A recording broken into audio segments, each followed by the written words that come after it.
Welcome to Hollywood Bulletin, where we dive deep into the real stories behind Hollywood's biggest legends, and today we're revealing the truth about one of the most intense rivalries in action movie history, Jean-Claude Van Damme and Steven Seagal. For years, fans have speculated about the tension between these two martial arts icons. Rumors of backstage drama, bold insults, and personal jabs have floated around for decades, but now we're putting the pieces together, and Van Damme is finally speaking out. When both men exploded onto the scene in 1988, they became overnight stars, Van Damme with his breakout role in Bloodsport, and Seagal with his debut in Above the Law. Van Damme's film, based on the supposed true story of Frank Dux, showcased his incredible athleticism, high kicks, and signature splits, making him a fan favorite almost instantly. Seagal, in contrast, introduced a new type of action hero, cool, calm, and deadly. Playing a CIA agent turned cop, he used wrist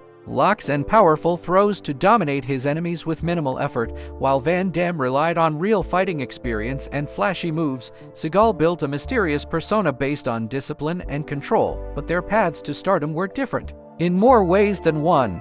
Van Damme came from a background of real full-contact competition, training in Shotokan karate, kickboxing, and even ballet, which helped him move with perfect control and flexibility. Seagal trained in Aikido in Japan and claimed to be the first Westerner to open a dojo there. He also claimed to have worked with the CIA and trained law enforcement. But many of these stories were unverified, and over time, fans started questioning their truth, even though both were martial artists. The contrast in their styles, personalities, and histories made fans wonder who would really win in a fight. While Van Damme was passionate, expressive, and willing to show emotion in his roles, Seagal was serious, stiff, and almost invincible in his films.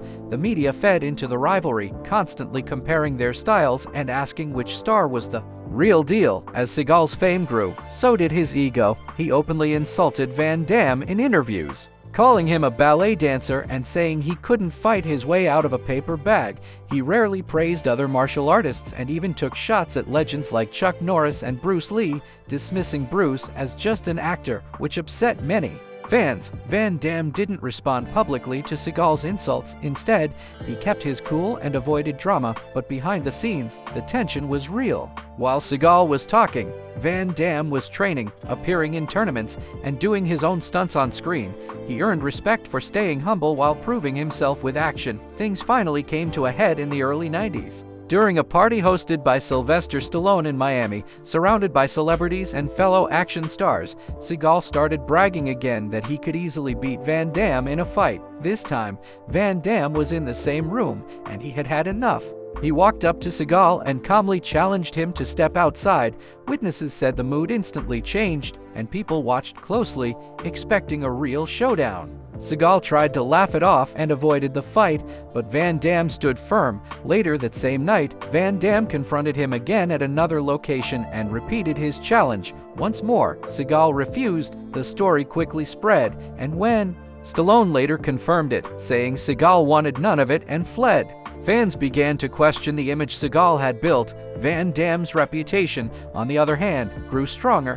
He didn't throw punches, he just stood his ground, calm and confident. He didn't need to scream or threaten. His quiet approach left a lasting impact. Van Damme didn't use the moment to attack Seagal publicly. Instead, he gave thoughtful interviews where he talked about values like discipline and respect. When asked about the rivalry, he would simply say, "I don't remember seeing him in any tournaments," and let fans draw their own conclusions. His mature and professional attitude won him even more respect from both fans and people in the film industry. While Seagal kept making movies, his credibility started slipping. His interviews became quieter, and his bold claims faded over time.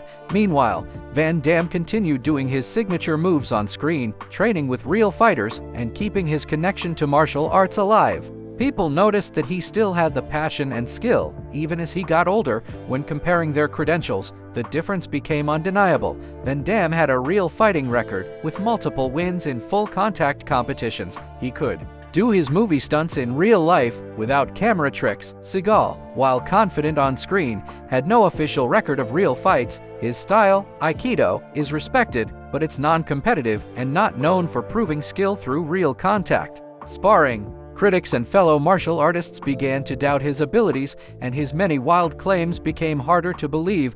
Even Jean-Claude, a legendary martial artist, allegedly choked Seagal out on set after Seagal claimed it couldn't be done. Seagal denied it, but most insiders believe it happened. Through all of this, Van Damme stayed focused. He didn't need to prove himself with words. He let his work and dedication speak louder. While Seagal's image started to crack, Van Damme's reputation only grew. Fans saw the difference, and many began choosing Van Damme as the real deal, not because he talked the most, but because he walked the walk, trained hard, and treated others with respect. If you enjoyed this deep dive into one of Hollywood's most talked about rivalries, make sure to like this video, subscribe to Hollywood Bulletin, and turn on the notification bell so you never miss the untold truth behind your favorite stars.